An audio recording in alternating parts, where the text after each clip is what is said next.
कोई लड़ाई नहीं। घर की लड़ाई सिर्फ घमंड की लड़ाई, एक दूसरे पर राज करने की तैयारी होती है घर में,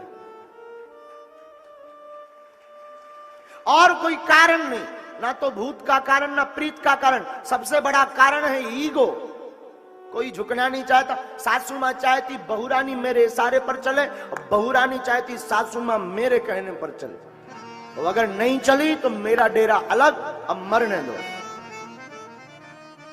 मेरे पागलो, तुम्हें अपने घर का विवाद निपटारा करना है, कलेश से बचना है, तो एक बात जिंदगी में याद रखो, झुकना सीख जाओ।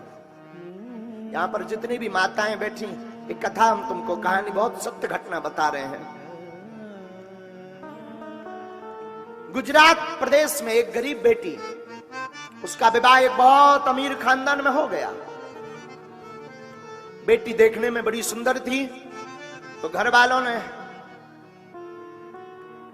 उस बच्ची के संस्कार और रूप को देख करके विवाह कर लिया।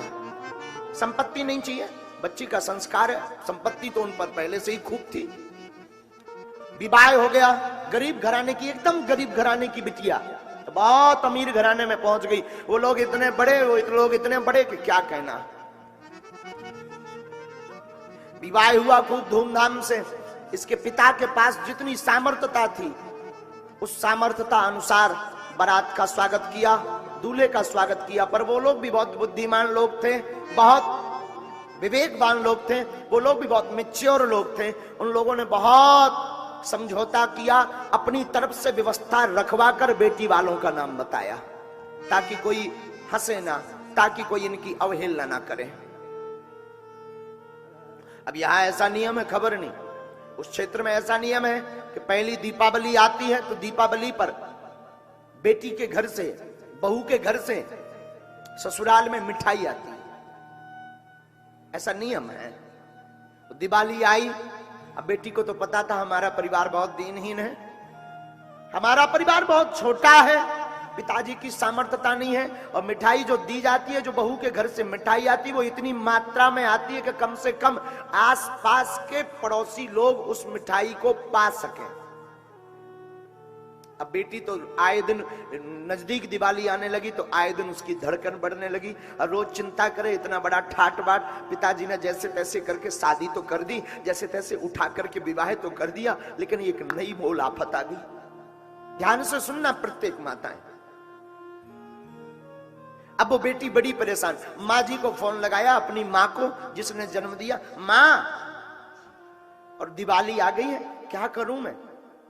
तो माँ ने कहा, बेटा जैसे तैसे करके, तेरे पिता के पास 3000 रुपए हैं, और मैंने 5 किलो बढ़िया वाली मिठाई का इंतजाम किया है, मैं भिजवाती हूं। माँ क्या होगा 5 किलो मिठाई में?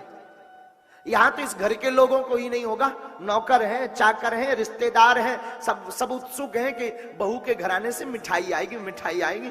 क्या होगा माँ?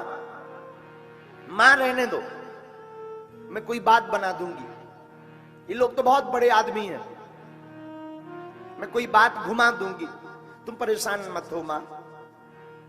लेकिन माँ की ममता, माँ ने कहा, नहीं नहीं बेटी तू चिंता मत कर, आ जाएगी।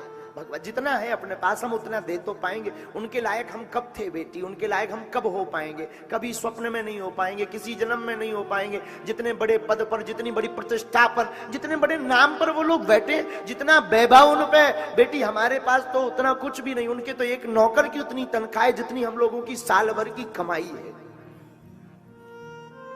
इसलिए बेटी तू चिंता मत कर, जो भी है बता देना, अब जो है तो है, क्या करें बेटी? मां मेरी नाक कट जाएगी, तमाशा बनेगा। धीरे धीरे दिवाली आ गई। इसकी जो सासू माँ थी, सासू माँ ने आसपास पड़ोस में, रिश्तेदारी में बहुत हल्ला मचा दिया, आज आना आना, बहू के घर से आज मिठाई आई है, तुम भी आना पाने के लिए, तुम भी खाने के लिए आना। लगभग 150 लोगों को, 200 लोगों को बुला दिया। अब तो ये आग बबूला हो गई बहू कि इसने तो नाक कटवा दी सासू मां ने, इसने तो बर्बाद कर दिया। जो तो बची अब सबके सामने खिल्ली उठाएगी, मेरी 5 किलो मिठाई आई है, वो 5 किलो मिठाई में भला किसको बटेगी? 150-200 लोग आ गए। आज तो गई काम से, रहना तो मुझे यही है, लेकिन जिंदगी भर के लिए नाक कटवाना करवा दिया। सासू माँ बहुत बेकार है, इतनी गालियां बकी, इतनी गालियां बकी, इतनी गालियां बकी जितनी आती थी। सासू माँ ने कहा बेटी तू भी नीचे आ, बहू तू भी नीचे आ। तो ये एकदम सहमी हुई, परेशान होकर के नीचे गई। सासू माँ इतनी विचित्र, इतनी विचित्र, उसने कहा आओ आओ आओ सब बैठो, देखो बहू के घर से मिठाई आई है, सबको मिलेगी। और पता है आप सबको, बहू के घर से 101 किलो मिठाई आई है।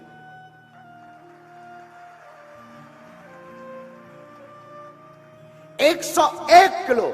ये चौंक गई और देखा कि 500 ग्राम के डिब्बे, 200 डिब्बे भीतर से जो सेवादार लगे हुए थे 200 डिब्बे लेकर के आए। सबको एक एक डब्बा बांटा, सबने बहू का ऐसा गुणगान गाया। अरे कुछ लोग तो कहते हैं देखो गरीब है तो क्या हुआ, दिल बहुत अमीर है इनके घर वालों का। लोग जरूर कह रहे थे बहुत गरीब हैं, आज दिल जीत लिया। बहू का परिवार कितना बड़ा है, बहू का माता पिता कितने भाग्यवान है। ये चौंक गई, परेशान हो गई, कुछ बोल नहीं पाई, कुछ समझ नहीं पाई। माँ जी ने तो 5 किलो बताया था, ये 101 किलो कहां से आई। भागी भागी ऊपर गई, वहां बंटवारा चल रहा था। इसने फोन लगाया, माँ तू तो कह रही थी कि 5 किलो मिठाई की व्यवस्था है, पर तूने 101 किलो कैसे भेज दिया। बेटी मैं तो 5 ही भेजी, ले पिता से बात कर अपने।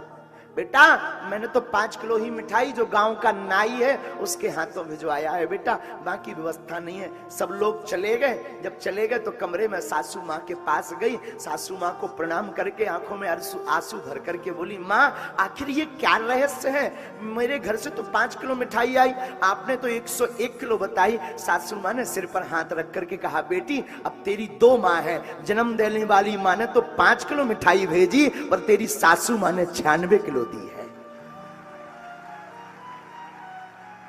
ये जिंदगी का सूत्र है। अब बताओ ऐसे घर में क्या कभी लड़ाई हो सकती है? क्या ऐसे घर में कभी महाभारत हो सकती है? क्या ऐसे घर में कोई अलग हो सकता है? वो बहू जिंदगी भर मर गई पर कभी अपने सासू माँ के वचनों से मुखरी नहीं, कभी अपनी सासू माँ के वचनों को दूर नहीं किया। बहू पूरी जिंदगी सेवा करती रही। मेरे माई बाप, जिंदगी में तुम याद रखना, झुकना सीख जाओ, जिंदगी में क्षमा करना सीख जाओ, जिंदगी में धन्यवाद देना सीख जाओ। आपके घर की महाभारत आज से ही शांत हो जाएगी।